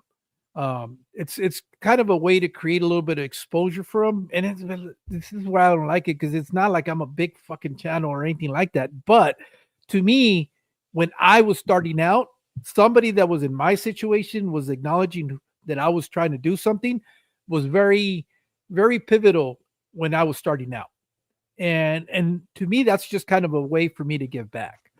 Yeah. I think eventually it'll get to a point where I can extend an invitation to somebody else, and they might have, a big number of subscribers, and they're going to be able to go back and go, okay, this guy is doing it because he genuinely wants to do this. It's not that he's trying to get something out of the fact of having him on, because I've seen that happen too many times. And a lot of the times it fucking goes sideways too. Yeah. And it's like, that could have been handled differently.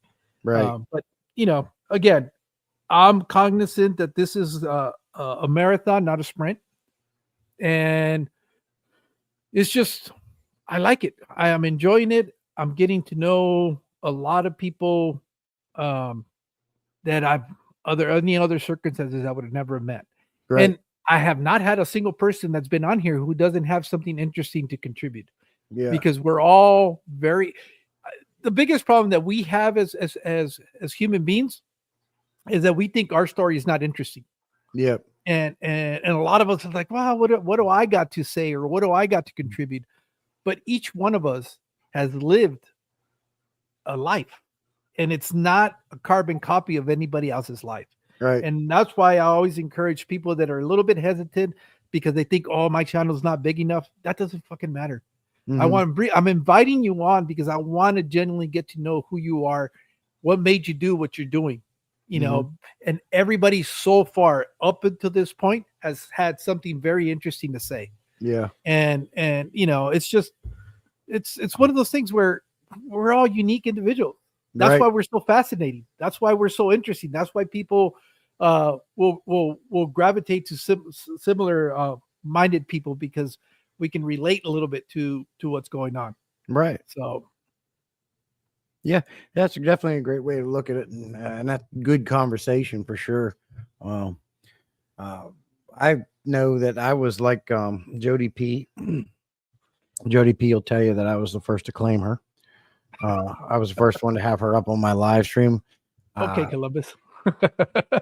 Jody, Shirley, Juanita.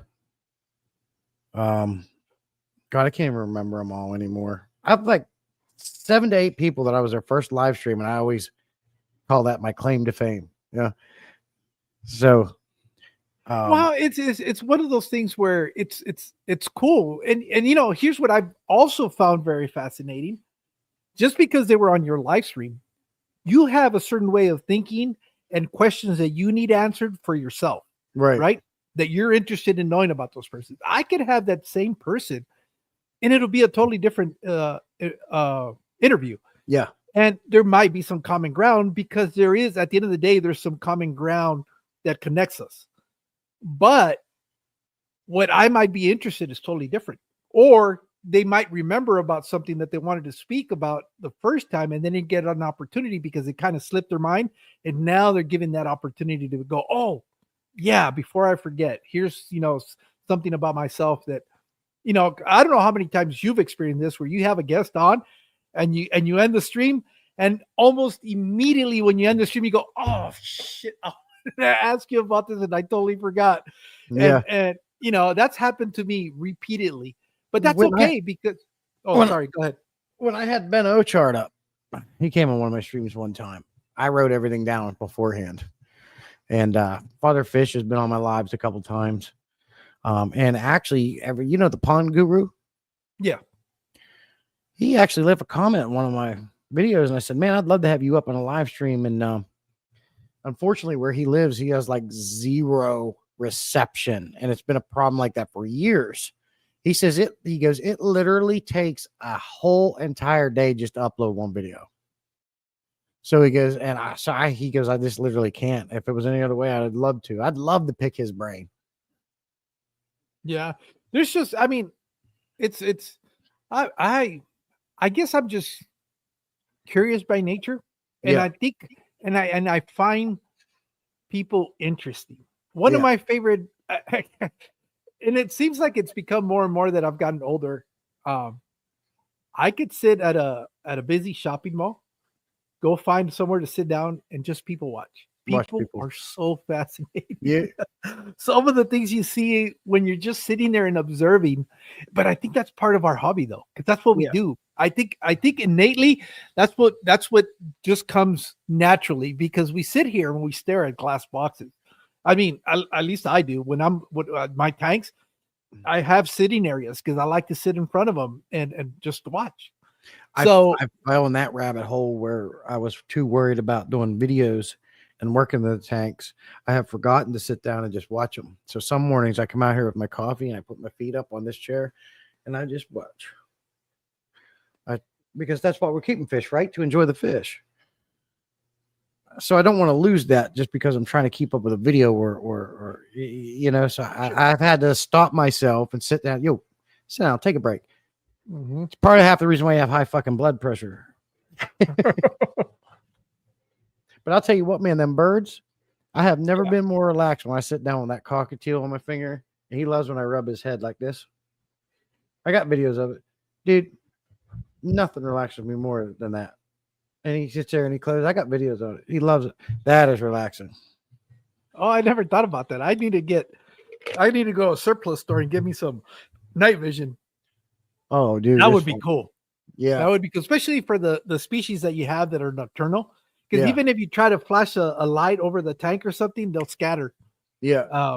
So that's definitely something that I need to try out. Is I love it. doing some night vision. At night, I'll run the flashlight, and the damn Pictus cat's lights will just be blazing. Like, whoa. Yeah, but well, Jesse, anything else? If I know you talked about having, is your TikTok still active, or is that something that you? It is, but I haven't put anything on there for quite a while, and I can't. Any other platforms that people can find you on that you still kind of put content out on? There used to be many, but right now the main is YouTube, Facebook, and Rumble. If people wanted to get in touch with you, what would be the best way to do it? I have an email on my channel. Okay. Yeah, in case they, ever wanted to have you on as a guest or just reach out to have a chat with you.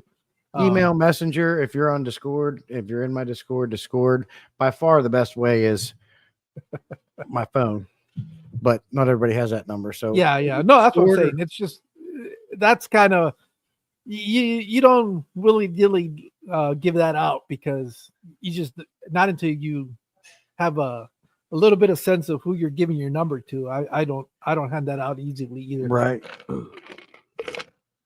I'm super excited because I got Darius's personal number now. Nice. I was like, dude, this emailing back and forth. I said, just here's my number. Yeah. And he finally did it. Yeah, that's what I do usually when I want to have guests on. I'll reach out on whatever platform they're on, and we'll interact a little bit. But once it starts getting into the nitty gritty stuff, I'll just give them my number, because it's a lot easier to text somebody than, wait till they check the social media platform, whatever it is you're using, whether it's Messenger, email, because I know I'm pretty bad at that. You'll get me right away. Well, you'll get me a lot quicker if you send me a text than if you send me a message. Yeah. Because the phone's usually with me, and so I'll respond to that a little bit quicker than any of the other platforms. Although I do try to, I'm a little bit more cognizant now, because I do reach out to so many people, inviting them on and stuff like that, that I tend to be a little bit more vigilant as to see who's responding. But if you really wanted to get a hold of me, yeah, definitely. If you got my number, that's the best way.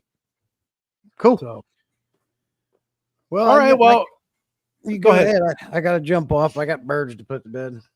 All right. Well, thank you for coming up. I want to thank everybody in the chat for joining us tonight, and we'll see you guys hopefully soon. You guys take care, and enjoy the rest of your weekend. Thank you, sir.